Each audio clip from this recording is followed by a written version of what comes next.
ప్రభుజీ ఎక్కువగా భగవంతుని నమ్మిన వాళ్ళకి, భగవంతునికి ఎక్కువ చేరువలో ఉన్న వాళ్ళకి ఇబ్బందులు వస్తాయని అంటుంటారు కదా ప్రభుజీ. మామూలుగా వింటూ ఉంటాము. అదంతా ఎంతవరకు నిజం అంటారు? అసలు నిజంగా హ్మ్. భగవంతుడి దగ్గర ఉన్న వాడికి కష్టాలు రావు అనేది ఎంత అబద్ధమో, హ్మ్. భగవంతుడి దగ్గర ఉన్న వాళ్ళకి ఎక్కువ కష్టాలు వస్తాయి అనేది కూడా అంతే అబద్ధం. హ్మ్. ఈ ప్రపంచంలో అందరికీ కష్టాలు సుఖాలు వచ్చి తీరుతాయి. ఓకే. ఇప్పుడు చూడండి, నేను చెప్పాను అనుకోండి, ఈ సంవత్సరం ఎండాకాలం లేదు, హ్మ్. మీరు నమ్ముతారా? ఎలా సాధ్యపడుతుంది ప్రభుజీ? పడదు కదా. హ్మ్. నేను చెప్పాను అనుకోండి, ఈ సంవత్సరం ఓన్లీ ఎండాకాలం ఉంటుంది, హ్మ్. వర్షాకాలం ఉండదు, చలికాలం ఉండదు అని అంటే మీరేమంటారు? ఓ బాగుంది, చాలా బ్రహ్మాండంగా ఉంటుంది. వినటానికి బాగుంది కానీ ఎలా జరుగుతుంది? అంతే కదా. అలా ఉండదు కదండి. అవును. వర్షాకాలం వచ్చినప్పుడు చలికాలం వస్తుంది, చలికాలం అయిపోయాక ఎండాకాలం వస్తుంది, ఎండాకాలం అయిపోయాక మళ్ళీ చలికాలం వస్తుంది, వర్షాకాలం వస్తుంది. ఇది ప్రపంచంలో అందరికీ తెలిసిన విధం. అవును.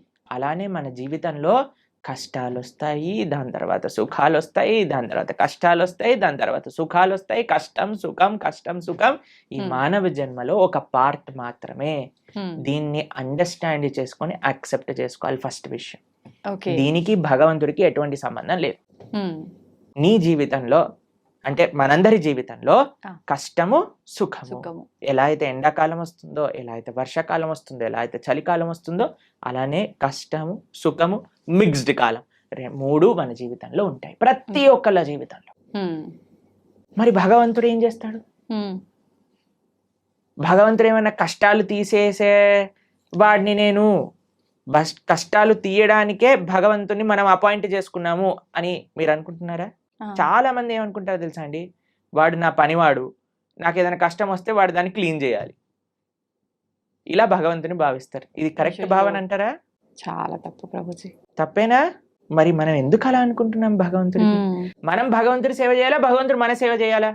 మనమే భగవంతునికి సేవ. మరి మనం ఆలయానికి వెళ్ళి చేస్తున్నాం, నాకు ఈ కష్టం వచ్చింది నువ్వు ఇది చేసేసాయి అంతే అని భగవంతుని మన సేవలో పెట్టుకుంటున్నాం. మనం ఎంత తెలివైన వాళ్ళని చూడండి. మనం భగవంతుడు కష్టాలు ఇవ్వడు, భగవంతుడు కష్టాలు తీసేయడు. భగవంతుడు కష్టాలలో దాన్ని ఎదుర్కొనే ధైర్యాన్ని ఇస్తాడు. కష్టం రూపంలో మనకేదన్నా మనం చెడు మార్గంలోకి వెళితే భగవంతుడు ఒక కష్టాన్ని సృష్టించి మనల్ని కాపాడుతాడు, ఎక్కువ ప్రమాదం జరగకుండా. అంతేకాని మనల్ని ఎప్పుడూ భగవంతుడు కష్టాలు పెట్టడు, కష్టాలని ఆపడు. మీకు ఒక ఎగ్జాంపుల్ చెప్తాను. నిన్నే మేము టీవీలో చూసాము. ఒక అమెరికాలో అట ఒక ఫ్లైట్లో 2 సీట్లు ఖాళీగా ఉన్న సీట్లు ఒక్కసారిగా దే బ్లూ ఆఫ్, పేలిపోయాయట ఫ్లైట్లో. అయితే ఆ 2 సీట్లలో ఉన్న వాళ్ళకి అసలు ఎందుకు రాలేదు వాళ్ళు అని చేస్తే, వాళ్ళిద్దరి జీవితాలలో ఏదో లాస్ట్ మూమెంట్ ఏదో అయిపోయి వాళ్ళు వెళ్ళలేకపోయారట. అరే మేము ఫ్లైట్ మిస్ అయిపోయాం, ఆ డబ్బులు పోయాయి, అవి ఇవి అని ఫుల్ బాధపడ్డారట. ఎప్పటి వరకు అంటే ఆ 2 సీట్లు పేలిపోయాయి అని తెలిసినంత వరకు. ఇప్పుడు దాన్ని వెస్టర్న్ టర్మినాలజీస్ లో బర్న్ట్ టోస్ట్ ఫినామినా అని అంటున్నారు అనమాట. అది మీకు టెక్నికల్ టర్మ్స్. అది ఏంటంటే ఏది జరిగినా సరే మన మంచి కోసం జరుగుతుంది అని టైం కానీ మనకి చెప్పదు. ఇప్పుడు మనకి ఈ రోజు ఈ కష్టం వచ్చింది అని అనుకున్నా, ఇప్పుడు సపోజ్ మనకి కాలు ఇరిగింది అని మనం అనుకున్నాం, ఒక యాత్రకి వెళ్ళలేదు, తర్వాత తెలిసింది ఆ యాత్ర బస్సే బోల్తా పడిపోయింది. ఇప్పుడు ఏం కాలు ఇరగటం బెటరా, బస్ నుంచి కింద పడిపోవటం బెటరా? కాలు ఇరగటమే బెటర్, అంతే కదండి. కాబట్టి మనకి ఈ రోజు దేవుడా నాకెందుకు అలా చేసావు, నాకెందుకు ఈ అన్యాయం చేసావు అని అంటే, వెయిట్ చేయి స్వామి, నీకే తెలుస్తుంది దేవుడు నీకు అన్యాయం చేయలేదని. మనకు ఆ ఓపిక లేదంతే. ఓపిక లేదు, అర్థం చేసుకోగలిగే ఆలోచన లేదు. మనకేంటి వెంటనే అయిపోవాలి, ఇది నాకు ఇలా 2 minutes లో మ్యాగీ రెడీ అయిపోయింది, 2 minutes లో నాకు కష్టం ఎందుకు పోవట్లేదు అని మనం తయారైపోయినాం. దీనికి తగ్గట్టు చెప్పేవాళ్ళు కూడా, మీరు ఇది చేసేయండి ఈ కష్టం అలా పోతుంది, ఈ మంత్రం చెప్పండి అలా పోతుంది. అది దట్ ఈస్ నాట్ ప్రాక్టికల్ అండి. దుఃఖాలయం అశాశ్వతం. ఈ ప్రపంచంలో దుఃఖాలు వస్తాయి, దాన్ని ఎదుర్కొనే ధైర్యం కోసం భగవంతుని ఆశ్రయించు. రాముడిగా వచ్చాడు భగవంతుడు, రాముడికి కష్టాలు రాలేదా అండి? మీరు ఒకసారి రాముడి దగ్గరికి వెళ్ళి, రామా నాకు అసలు ఏ కష్టాలు రావద్దు జీవితంలో అంటే, పాపం రాముడు ఏమనుకుంటాడండి, నేనే అన్ని కష్టాలు పడ్డాను, నువ్వు నాకే కష్టాలు వద్దు అని అడుగుతున్నావా నా దగ్గరకు వచ్చి అని కూడా చెప్పండి. జనాలు ఏం చేస్తున్నారంటే అండి, ఇప్పుడు ఇక్కడ కష్టం తీరకపోతే దేవుని మార్చేస్తున్నారు. దేవుని మార్చడం కాదు, మొత్తం ఏకంగా ధర్మాన్ని మార్చేస్తున్నారు. దేవుళ్ళని తిట్టడము, మళ్ళీ ఎందుకు నిన్ను పూజించాలి, అది ఇది మామూలుగా తిట్టరు ప్రభుజీ. చేసేదేమో నువ్వు, అనేదేమో భగవంతుని. ఎంత విచిత్రం చెప్పండి. నీ కర్మలకి నువ్వే బాధ్యుడివి. నువ్వేదైతే తప్పు చేసావో అది నీ జీవితంలో కష్టంగా వచ్చి తీరుతుంది. దాన్ని ఎదుర్కో, దాన్ని అనుభవించు, అప్పుడే ఆ కర్మ పోతుంది. కాబట్టి ఇప్పుడు ఒక చిన్న పిల్లవాడు చదువుకోలేదండి, ఎగ్జామ్ లో ఫెయిల్ అయ్యాడు. ఇప్పుడు ఓయ్ నాకు టీచర్ తక్కువ మార్కులు ఇచ్చింది అందుకే నేను ఫెయిల్ అయ్యా అని అంటే మనం ఏం చేస్తామండి, ఒరే నువ్వు ఇప్పుడు ఏం చేయలేవురా, మళ్ళీ చదువుకొని ఇంప్రూవ్మెంట్ రాయాల్సిందే, ఆ ఏరియర్ క్లియర్ చేయాల్సిందే, అది నీ బాధ్యత, చదువుకోవాల్సిందే. కాబట్టి వాడే కష్టపడాలి, వాడే చదవాలి, వాడే ఎగ్జామ్ రాయాలి, వాడే పాస్ అవ్వాలి. అలానే మనకి ఎవ్వరు మోటివేషన్ ఇవ్వగలుగుతాం అంటే ఈసారి బాగా చదువుకో, ఇంకొద్దిగా వాటికి ఒక ట్యూషన్ పెట్టించగలం తల్లిదండ్రులుగా, నీ పక్కనే ఉండి ధైర్యం చెప్పగలం, అంతే కదా. అదే భగవంతుడు చేసే పని. నువ్వు నీ కష్టాన్ని నువ్వు దాటుతూ ఉండు, నేను నీ వెంట ఉంటా. ఆ ధైర్యం భగవద్భక్తి మనకిస్తుంది. కాబట్టి ధర్మాన్ని మార్చేసే వాళ్ళు ఒక్కసారి ఆలోచన చేయండి. తల్లిదండ్రుల్ని మార్చుకోం మనం. వేరే వాళ్ళ తల్లిదండ్రులు ఏదో కొత్త బ్యాగ్ కొనిచ్చారు, స్పైడర్ మ్యాన్ బ్యాగ్ కొనిచ్చారు, మా అమ్మ నాన్న స్పైడర్ మ్యాన్, నేను వాళ్ళ ఇంటికి వెళ్ళిపోతామా? ఎంత సిల్లీయో, ఎంత worst thing to do in life. అలానే మన ధర్మాన్ని వదిలేసి వేరే ధర్మాలకి ఏదో కష్టాలు పోతాయి, మాకు కష్టాలు తీర్చేవాడు దేవుడే కాదు. మీకు ఒక విషయం తెలుసా అండి? అవునా ప్రభుజీ? ఎవరైనా చెప్పారనుకోండి ఇది చాలా పవర్ఫుల్, మొత్తం కష్టాలని పోతాయి, అక్కడికి అస్సలు వెళ్ళకూడదు. ఎందుకని ప్రభుజీ? ఎందుకు అని అంటే ఇప్పుడు కష్టాలు పోయాయి అనుకోండి, మన కర్మ ఎప్పుడో ఒకసారి మన కర్మ అనుభవించాల్సిందే కదా. ఈ రోజు కాకపోతే రేపు తప్పదు. కాబట్టి నీ కష్టం ఈ రోజు మాయమైపోయింది అని అనుకోండి, ఈ రోజు మాయమైపోతుంది, రేపు వస్తుంది, దాన్ని నువ్వు తప్పించుకోలేవు. అంటే మనం చేసుకునే కొన్ని పుణ్య కార్యాల వల్ల మన పాపాలు తొలగిపోయే అవకాశం ఉంటుంది అని అంటారు కదా ప్రభుజీ. దాంట్లో భాగంగా పుణ్యము, మంచి పనులు పుణ్యాన్ని ఇస్తాయి, చెడు పనులు పాపాన్ని ఇస్తాయి. ఓకేనా? పుణ్యము సపరేట్ గా అనుభవించాలి, పాపం సపరేట్ గా అనుభవించాలి. పుణ్యం ఎక్కువ చేసేస్తే పాపాన్ని అది తొలగించదు. అర్థమైందా మీకు? ఇప్పుడు పుణ్యం ఏదైతే ఉందో దాన్ని మీకు స్వర్గానికి తీసుకెళ్తుంది అని అనుకోండి, పాపం ఏదైతే ఉందో దాన్ని మీకు నరకానికి తీసుకెళ్తూ ఉంది అనుకోండి. మీరు ఎక్కువ పుణ్యం చేసేస్తే ఈ పుణ్యం వెళ్ళి పాపాన్ని ఇది చేసేదన్నమాట. పుణ్యం ఖాతానే, పాపం ఖాతానే. ఈ రెండూ పోవాలి, ఈ రెండుతో మాకు పని లేదు అని అన్నప్పుడు మనం భగవంతుడికి శరణాగతి చేయాలి, భగవంతుడి యొక్క భక్తి చేయాలి. అప్పుడు మనకి పుణ్యంతో సంబంధం ఉండదు, పాపంతో సంబంధం ఉండదు. భగవంతుడిని ఆశ్రయించడం, భగవంతుడిని చేరుకోవటం, ఇది భక్తి మార్గము అని అంటే. కాబట్టి ఫస్ట్ పాపాచరణ మానుకోవటం మనుష్యత్వంలో పుణ్యాచరణ, మంచి మనిషిగా మారటం, మంచి మనిషిగా మారిన తర్వాత ధర్మాన్ని తెలుసుకొని భక్తిని ఆశ్రయించి భక్తుడుగా మారటం. ఇట్లా 3 స్టేజెస్ ఉన్నాయి. కాబట్టి ఫస్ట్ స్టెప్ ఇస్ పాపాన్ని పక్కన పెట్టండి, పాపాచరణ తప్పు. దాని తర్వాత నెక్స్ట్ స్టేజ్ మంచి మనిషిగా మారటం, మంచి మనిషిగా మారాక ధర్మం గురించి, దేవుడి గురించి తెలుసుకోవటం, భగవంతుని ఆశ్రయించటం. అప్పుడు మనకి పాపంతో సంబంధం ఉండదు, పుణ్యంతో సంబంధం ఉండదు, భగవంతుడితో మాత్రమే సంబంధం ఉంటుంది. అలా సాధ్యపడుతుందా ప్రభుజీ అట్లా ఉండడం? తప్పకుండా. ఇప్పుడు చూడండి, రోడ్డు పైన మురికి నీళ్ళు ఉన్నాయనుకోండి, ఒక మనం బకెట్ల మురికి నీళ్లు రోడ్డు పైన పడేసాం అనుకోండి, మీరు మధ్యాహ్నం కల్లా వచ్చారనుకోండి, అక్కడ ఒక్క చుక్క నీరు కూడా ఉండదు. ఎందుకు చెప్పండి? సూర్యుడు మొత్తం లాగేస్తాడు, అన్నిటినీ ఎవాపరేట్ చేసేస్తాడు, అంతేనా? పెద్ద పెద్ద నదులే ఎవాపరేట్ అయిపోతాయి. సూర్యుడికి ఆ శక్తి లేదా? అలానే భగవంతుడికి కూడా ఆ శక్తి ఉంది. భగవంతుడిని ఆశ్రయించినప్పుడు, భగవంతుడికి శరణాగతి, భగవంతుడు చెప్పిన మార్గాన్ని, అలా దేవుడి దగ్గరికి వెళ్ళి 10 రూపాయల టికెట్ ఇచ్చి, అయ్యా నీకు అర్చన చేయించేసా, నా పాపాన్ని తీసేసాయి, ఇలా బిజినెస్ ట్రాన్సాక్షన్ కాదండి. మనస వాచ కర్మన భగవద్ మార్గంలో మనం నడిచినప్పుడు, భగవంతుడికి శరణాగతి చేసినప్పుడు, ఆయన మన దగ్గర ఉండే ఎటువంటి కర్మ బ్యాగేజ్ నైనా సరే ఆయన మొత్తం డిసపియర్ చేసేయగలరు. అది భగవంతుడికి ఉండే శక్తి. ఎప్పుడు మనం నిజమైన భక్తి మార్గంలో నడిచినప్పుడు, అది ముఖ్యం. హడావిడి హంగామాలు ఆర్భాటాలు చేస్తుంటారు మామూలుగా. భగవంతుడి విషయంలో వచ్చేసరికి అవన్నీ కాకుండా మనస్ఫూర్తిగా మనం దైవ మార్గంలో ఉండాలి. హంగామా, హడావిడి, ఆర్భాటం ఎందుకు చేయకూడదు? చేయొచ్చా గురుగారు? ఎందుకు చేయకూడదు అని అడుగుతున్నాను. ఒక మ్యారేజ్ డే మనం సెలబ్రేట్ చేసినప్పుడు 25th మ్యారేజ్ యానివర్సరీ పెద్దగా గందరగోళం చేసేసినప్పుడు, పిల్లవాడి ఫస్ట్ బర్త్డే ఇంత పెద్దగా చేసినప్పుడు, ఒక పెళ్లికి కొన్ని లక్షల కోట్లు ఖర్చు పెట్టేసినప్పుడు, భగవంతుడికి పూజ మాత్రం ఎటువంటి ఏమీ చేయకూడదు, స్వామికి దాలియాలు కట్టకూడదు. మన వాళ్ళు ఇప్పుడు మొన్న మాకు ఒక వీడియో పంపించారు, ఒక ఫేమస్ యాక్ట్రెస్ బాలీవుడ్ లో అంటుంది, నేను టాయిలెట్ కైనా డబ్బులు ఇస్తాను కానీ గుడి కట్టడానికి డబ్బులు ఇవ్వను అని. ఎందుకు అంత? ఎందుకు అని అంటే నో మోర్ రిలీజియస్ ఇన్స్టిట్యూషన్స్ అని ఏదో దానికి జనాలందరూ కరెక్టే చెప్పింది, రిలీజియస్ వల్ల ఒక ఆలయం కట్టడం వల్ల ఏమి పని ఉంది దానికి అని అంటున్నారు. ఎందుకంటే అందరు ఇలాంటి మెంటల్ గా తయారవుతారు. అవును, ఆలయాలు లేవు కాబట్టి, రిలీజియస్ ఇన్స్టిట్యూట్స్ తక్కువ అయ్యాయి కాబట్టి ఇలాంటి వాళ్ళు పుడుతున్నారు. నిజమే, టాయిలెట్ మెంటాలిటీ కలిగిన వాళ్ళు. అదే ఆలయానికి ఇచ్చుంటే, భగవంతుడికి ఇచ్చుంటే మంచి మనస్తత్వం ఉన్న వాళ్ళు పుట్టేవారు. ఇలాంటి వాళ్ళని ప్రపంచంలో ఎవరు గుర్తుండరండి. ఒక 10-15 ఏళ్ల తర్వాత ఎవరిని దే విల్ నాట్ రిమెంబర్. కానీ మనం ఇప్పటికీ గుర్తు పెట్టుకునేది ఎవరిని అని అంటే శివాజీ మహారాజ్ లాంటి రాజులు, ఎవరైతే ధర్మం కోసం కాపాడారు, దేశం కోసం ప్రయత్నం చేశారు, దేశం కోసం, దైవం కోసం, సమాజం కోసం. ఇటువంటి భావనలే రావట్లేదండి జనాలకి ఈ మధ్య. మొత్తం ఫ్యాషన్ అయిపోయింది. భగవంతుడి యొక్క ఆలయం రామ మందిరం కట్టడానికంటే ఎందుకు ఇన్ని వేల కోట్లు, అందరినీ పేద ప్రజలకు పంచేయచ్చు కదా. ఎన్ని రోజులు పంచుతావు, ఎన్ని రోజులు పంచుతావు అనేది ప్రశ్న. ఈ రోజు నువ్వు అన్నం పెట్టగలవా, రేపు పెట్టగలవా, ఎల్లుండి పెట్టగలవా, ఆకలి తీరుతుందా? కానీ భగవద్ ఆలయం ఏం చేస్తుంది అంటే మనసుని మారుస్తుంది, ఒక మంచి ప్రేరణనిస్తుంది.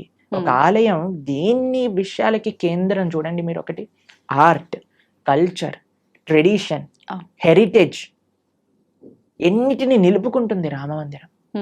ఒక మందిరం మీరు చూసారంటే ఎన్ని వ్యవస్థలు, పూలు అమ్ముకునే వాళ్ళకి మందిరం, ఒక ఫార్మింగ్ చేసే వాళ్ళకి మందిరం, ఒక ఆర్ట్స్ నేర్చుకునే వాళ్ళకి మందిరం, భగవంతుని ఆశ్రయించిన వాళ్ళకి మందిరం. ఒక మనసులో ఒక ఉత్సాహం, ఒక నమ్మకం, ఒక విశ్వాసం, ఒక ధైర్యం కావాలంటే గుడికి వెళ్తామండి. మీరు మీ జీవితంలో ఎప్పుడైనా వెళ్ళారా అలా? అందరం వెళ్ళే ఉంటాం కదా. ధైర్యం కావాలి. భగవంతుడా మేము ఈ కష్టంలో ఉన్నాం, ఒక ధైర్యం నింపుకోవడానికి భగవంతుడి దగ్గరికి వెళ్ళి చెప్పుకుంటాం మనం. ఎక్కడికి వెళ్తాం ధైర్యం కావాలంటే చెప్పండి. అసలు ఈ ప్రపంచంలో ఎక్కడైనా ఏ ప్రదేశం ఉందా ధైర్యం కోసం వెళ్ళడానికి? మీరు థియేటర్కి వెళ్తే ధైర్యం వస్తుందా? లేదు. పార్క్కి వెళ్తే ధైర్యం వస్తుందా? లేదు. షాపింగ్ మాల్కి వెళ్తే ధైర్యం వస్తుందా? భగవంతుడి దగ్గరికి వెళ్తే ధైర్యం వస్తుంది. ఆ నమ్మకం, ఆ విశ్వాసం, ఆ పట్టుదల. ఏదో ఒకటి ఇన్స్టిట్యూషన్ మన కల్చర్ని, మన ఆర్ట్ని, మన ట్రెడిషన్ని, మన సాంప్రదాయాన్ని నేర్పించే ఇన్స్టిట్యూషనే మందిరం.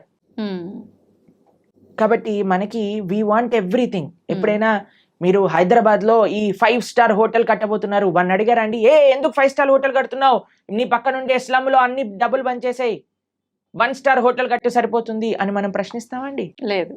ఎందుకు? మనకు కావాలి. ఎవరైనా 700 crores 1000 crores పెట్టి మూవీస్ తీస్తే వాడికి వెళ్ళి చెప్తామా, ఒరే నువ్వు ఈ మూవీ తీయకరా, మేమందరం ఏం పర్వాలేదు, చూడకపోయినా పర్వాలేదు, నువ్వు 1000 కోట్లు పనిచేసే జనాలకి అని చెప్తారండి ఎవరైనా? లేదు. దీంట్లో మనకి ఏం ప్రాబ్లం లేదు.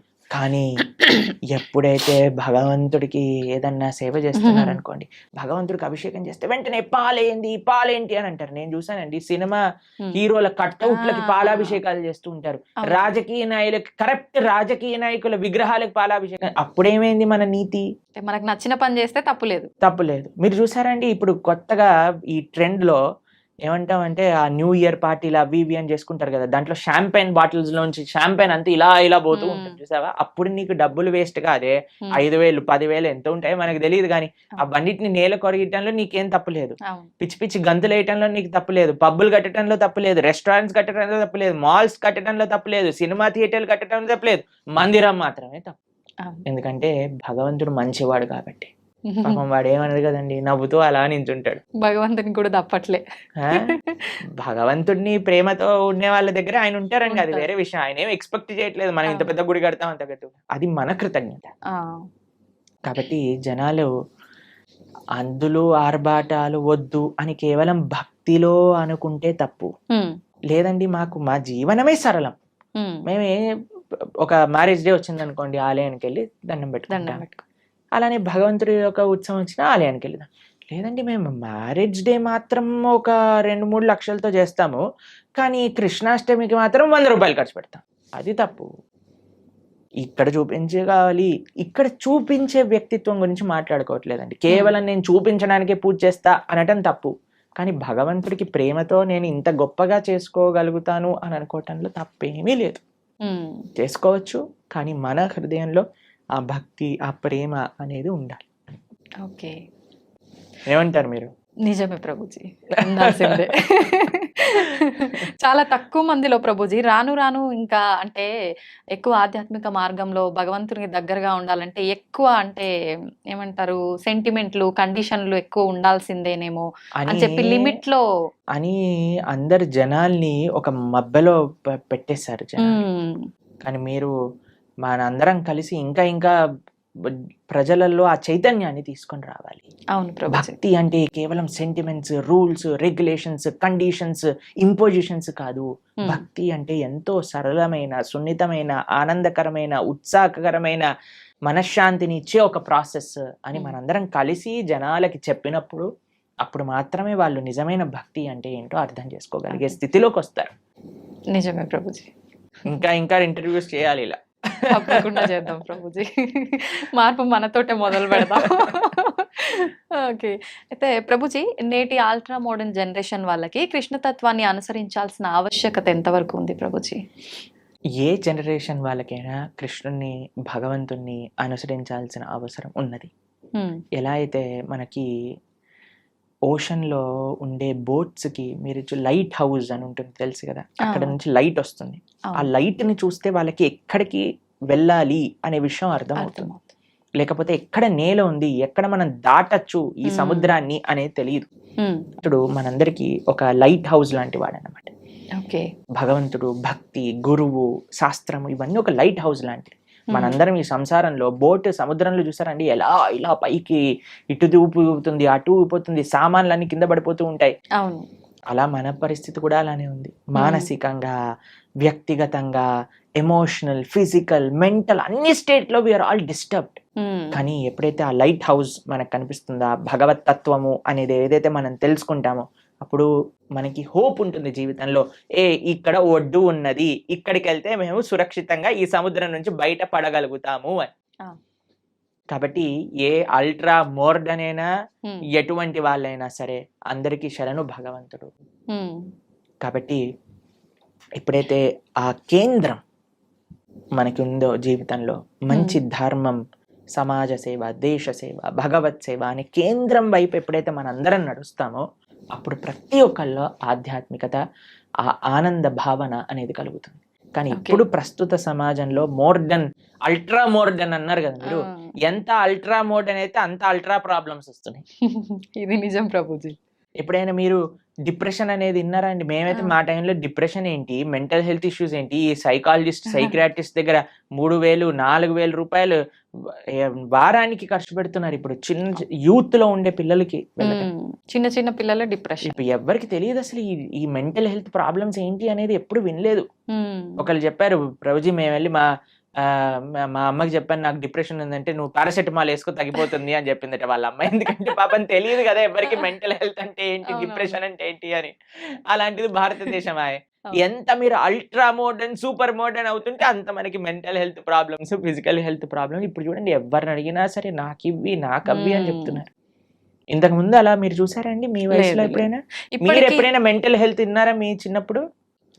మేము డిప్రెషన్ లో ఉన్నామండి, స్ట్రెస్ లో ఉన్నామండి, యాంగ్జైటీలో ఉన్నామని ఎప్పుడైనా విన్నారా మీరు? అలాంటి పదాలు ఎందుకు? మీరు అల్ట్రా మోడర్న్ సొసైటీలో లేరు కాబట్టి. ఇప్పుడు ఎందుకు వినాల్సి వస్తుంది? అల్ట్రా మోడర్న్ సొసైటీ తయారైంది కాబట్టి. కాబట్టి ఎంత మనం మన సంస్కృతిలో మన ఫౌండేషన్, ఇప్పుడు చూడండి ఫౌండేషన్ స్ట్రాంగ్ ఉంటే బిల్డింగ్ ఉంటుంది, ఫౌండేషన్ వీక్ ఉంది అనుకోండి బిల్డింగ్ కదిలిపోతుంది. మనకి ఇప్పుడు ఫౌండేషన్ వీక్ ఉంది, పెద్ద పెద్ద స్కై స్క్రేపర్ బిల్డింగ్లు కట్టేస్తున్నాం కానీ ఫౌండేషన్ లేదు కదా, ఎప్పుడు కూలిపోతుందో తెలియదు.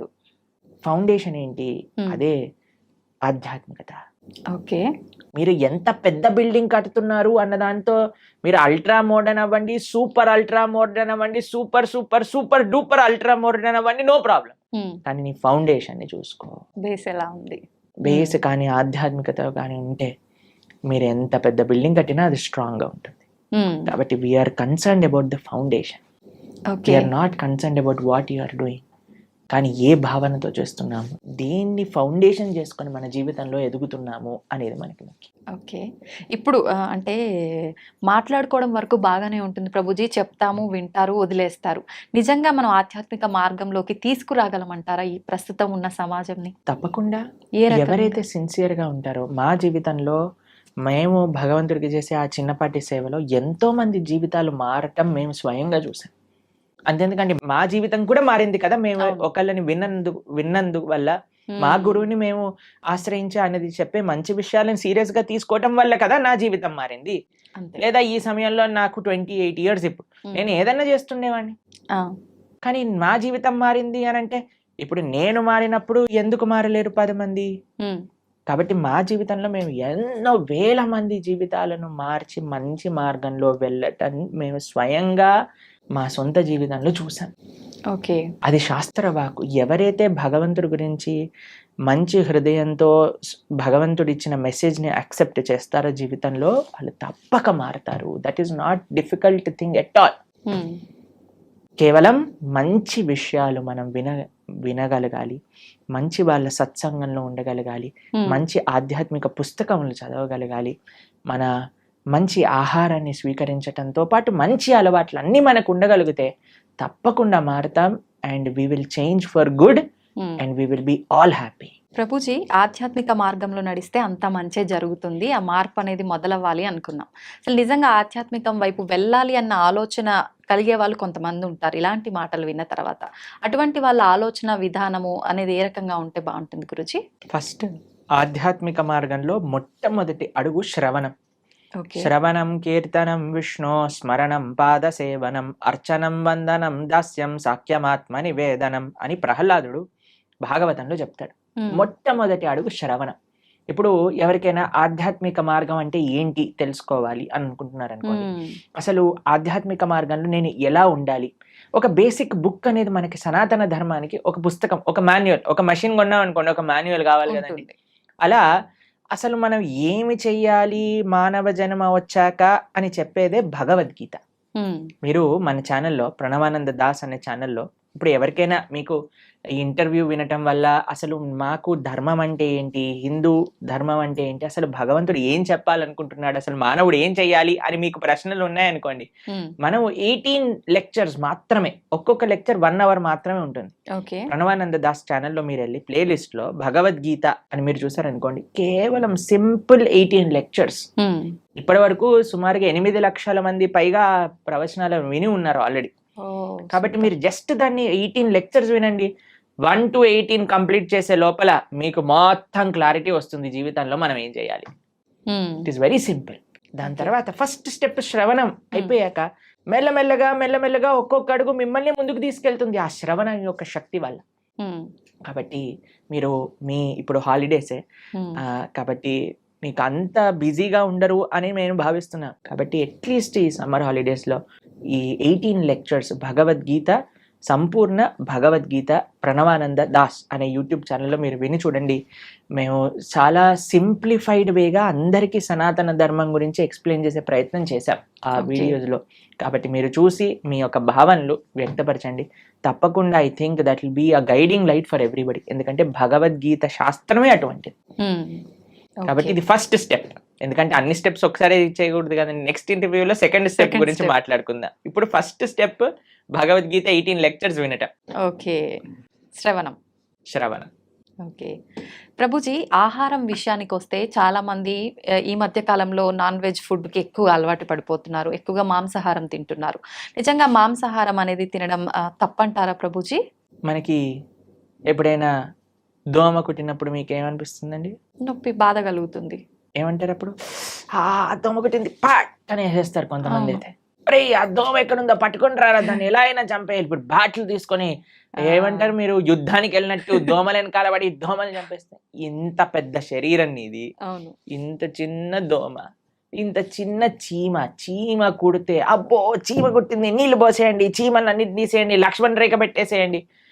ఇంత పెద్ద శరీరంలో ఏదో ఒక మూలన ఇంత చిన్న నొప్పి వస్తేనే భరించలేని మనము ఒక ప్రాణిని ఒక కత్తి తీసుకొని గొంతు కోసేసి అది విలవిల్లాడుతూ రక్తం కక్కేసి అలాంటి నొప్పి వేరే వాళ్ళకి ఇవ్వడానికి ఎలా సిద్ధం అవుతామండి ఒకసారి చెప్పండి. ఏమంటారు మీరు, రైట్ అంటారా? మనం ఇంత చిన్న నొప్పిని కూడా భరించలేమాయే, కానీ మనం ఏ ప్రాణిని ఎలాగైనా హింసించచ్చు అనే భావన వస్తే రేపు ప్రొద్దున అది విస్తీర్ణం అవుతుంది అనమాట. We become hard hearted. ఇప్పుడు ఒక ప్రాణి కష్టాన్ని చూస్తూ మన మనసు చలించలేకపోయింది అనుకోండి, రేపు రొద్దున ఇంకొక మనిషి కష్టాన్ని చూసి కూడా మనం చలించలేకపోతాం. నిజం ప్రభుజీ. మన తోటి ఉండే వాళ్ళ కష్టాలు, అసలు కష్టాన్ని అర్థం చేసుకొని మనస్తత్వం వచ్చేస్తుంది. కష్టం ఎవరికైనా కష్టం కదండి. అవును. ఒక ప్రాణిలో కష్టం చూడని వాడివి మనిషిలో కష్టం ఎలా చూడగలుగుతున్నావు? మనిషిలో కష్టాన్ని చూసిన వాడివి ప్రాణిలో కష్టాన్ని ఎందుకు చూడలేకపోతున్నావు? మనిషికి ఒక జీవుడికి ఏంటి డిఫరెన్స్ చెప్పండి? వాళ్ళకి ఫ్యామిలీ లేదా? వాళ్ళకి పిల్లల పైన ప్రేమ లేదా?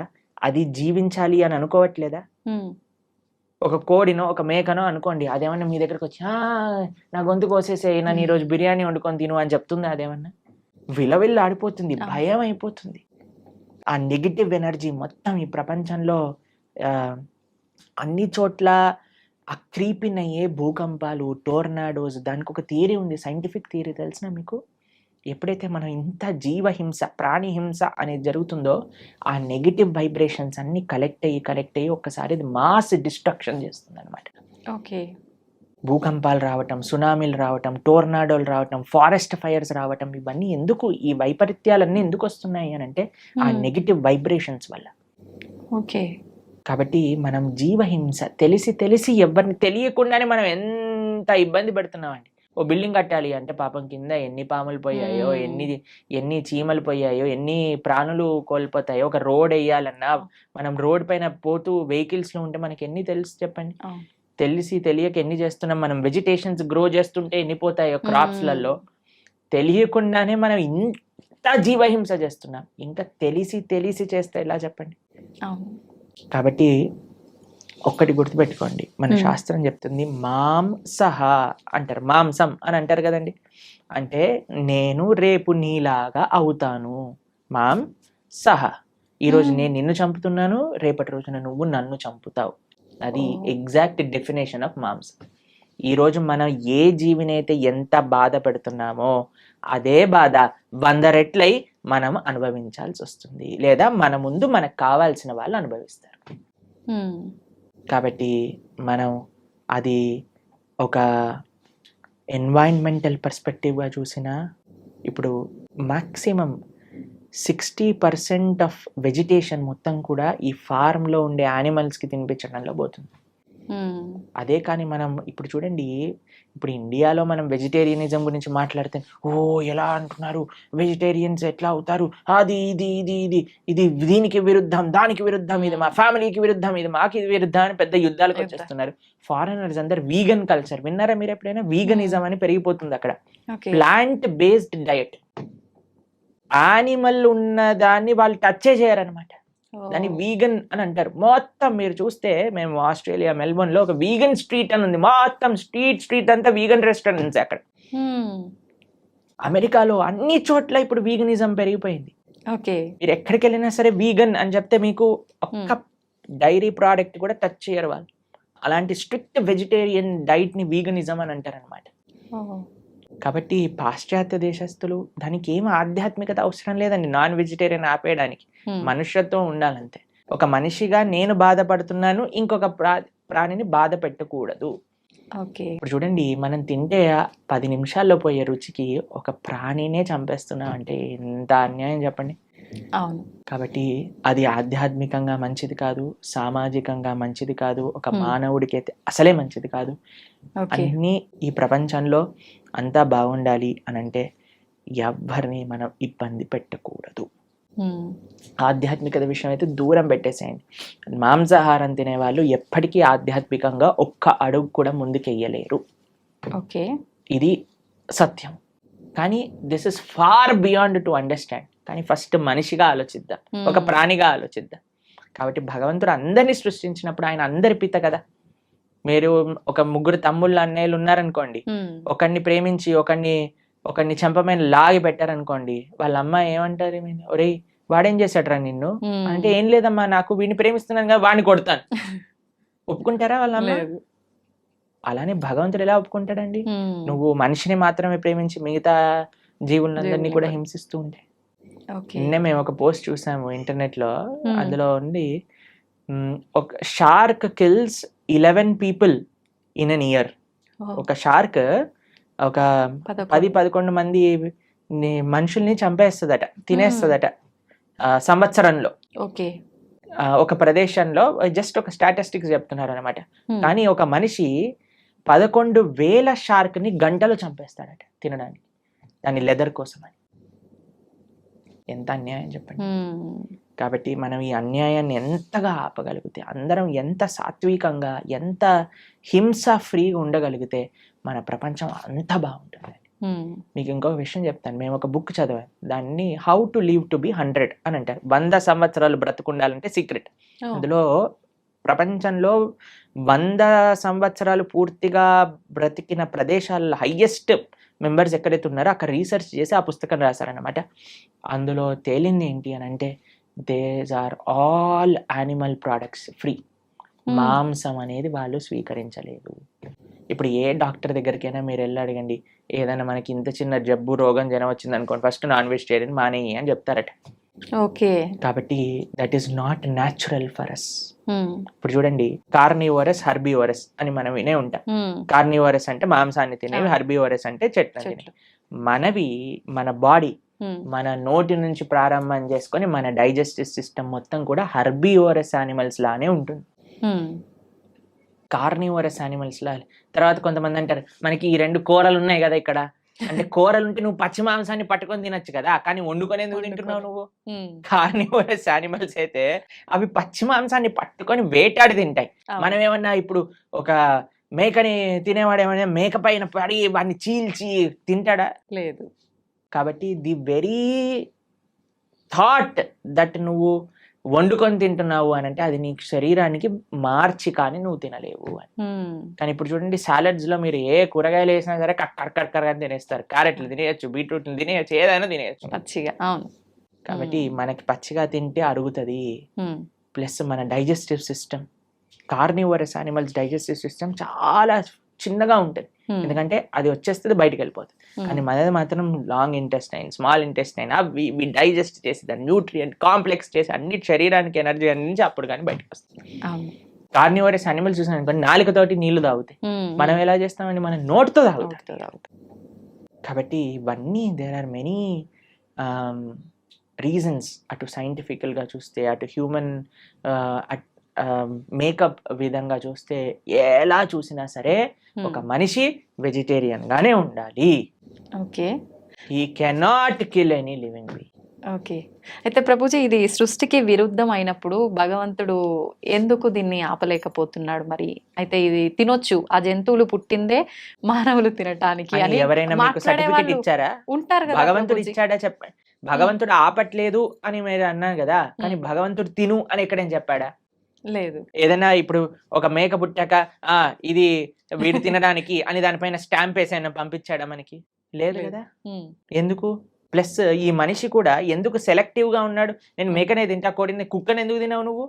నీ పెంచుకునే కుక్కకి ఇంకా బయట ఉండే మేకకి ఏంటి డిఫరెన్స్? కొంతమంది డాగ్ లవర్స్ ఉంటారు, మీరు చూసారు, కన్నా మున్నా చున్నా అని ఎప్పుడు ఇలా కుక్కని ఇలా పట్టుకొని అలా పట్టుకొని, కుక్కకి ఏమన్నా అయితే వాళ్ళు ఏలవటం అవి. అరే, ఆ కుక్కకి ఎంతైతే ప్రాణం ఉందో ఆ మేకకి కూడా అంతే ప్రాణం ఉంది. ఏమన్నా మేకల తక్కువ ప్రాణం ఉందా చెప్పండి? లేదు. మరి ఎందుకు మనం ఆ డిఫరెన్షియేషన్ చేస్తున్నాం? భగవంతుడు నీకు తినాలి అని చెప్పలేదు, కాబట్టి భగవంతుడు నీకు తినద్దు అని కూడా వచ్చి చెప్పడు. శాస్త్రం అన్నీ చెప్పింది. ఓకే. మద్యం, పానం, శ్రియ, సూన, యత, అధర్మశ్చ చతుర్విధం. భాగవతం చెప్పింది ఈ విషయాలు. 4 విషయాలు తప్పు. వ్యభిచారము, మాంసాహారాన్ని స్వీకరించటం, జూదమాడటం, తర్వాత మాదక ద్రవ్యాలు, సిగరెట్, మందు, గుట్కా, మాణిక్ చంద్, ఇవన్నీ వేసుకుంటారు కదండి, ఇవన్నీ ఈ 4 అధర్మము అని శాస్త్రం క్లియర్ గా చెప్తుంది. ఓకే. కాబట్టి ఈ 4ని మనం దూరం పెట్టాలి, అప్పుడే మనం మనిషి అవుతాం. ఓకే. మాంసాహారం తినడమే తప్పు, అసలు మహాతప్పు, పాపం, మహాపాపం. పాపం కాదు, మహాపాపం. మహాపాపం. మీరు మనం ఇక్కడ ఏవేవైతే చేస్తామో మళ్ళీ అక్కడికి వెళ్ళిపోయాక మనల్ని కూడా అలానే చేస్తారు. దానికి సిద్ధము అని అంటే మన ఇష్టం. ఇంకా చాలా మంది అంటారు చూసుకుందాంలే ఏదైతే అది అని. అలాంటి మూర్ఖులకి మనం ఇంకేం చెప్తామండి. సో ఒక గుర్రాన్ని నీటి వరకు తీసుకెళ్ళటం కానీ నీటిని తాగించలేం కదా. మన ప్రయత్నం మంచి విషయాలు 10 మందికి చెప్పటము, అంతేకాని ఎవరిని మనం గొంతు పట్టుకొని ఇది చేయించలేమన్నమాట. వాళ్ళ జీవితంలో వాళ్ళకి ఆ అనుభవము, ఆ మానసిక మెచ్యూరిటీ, తర్వాత ఆ పరిపక్వత అనేది వాళ్ళకే ఉండాలి. అయితే ప్రభుజీ చాలా మంది ఎక్కువగా భగవంతుని ఆరాధనలో ఆధ్యాత్మిక మార్గంలో ఉంటూ ఉంటారు, యథావిధిగా నాన్ వెజ్ అవన్నీ తీసుకుంటూ ఉంటారు. అలాంటి వాళ్ళు చేసే ఆధ్యాత్మికత నాన్ వెజిటేరియన్ రెండు ఒక దాటిలోకి రావు. నాన్ వెజిటేరియన్ ఆధ్యాత్మికం అవ్వలేడు. ఆధ్యాత్మికంగా వెళ్ళే వ్యక్తి నాన్ వెజిటేరియన్ తినలేడు. ఓకే, పూజలు పునస్కారాలు వేరే విషయం అండి. పూజలు పునస్కారాలు చేస్తూ నువ్వు నాన్ వెజిటేరియన్ తింటున్నావు, అది వేరే విషయం.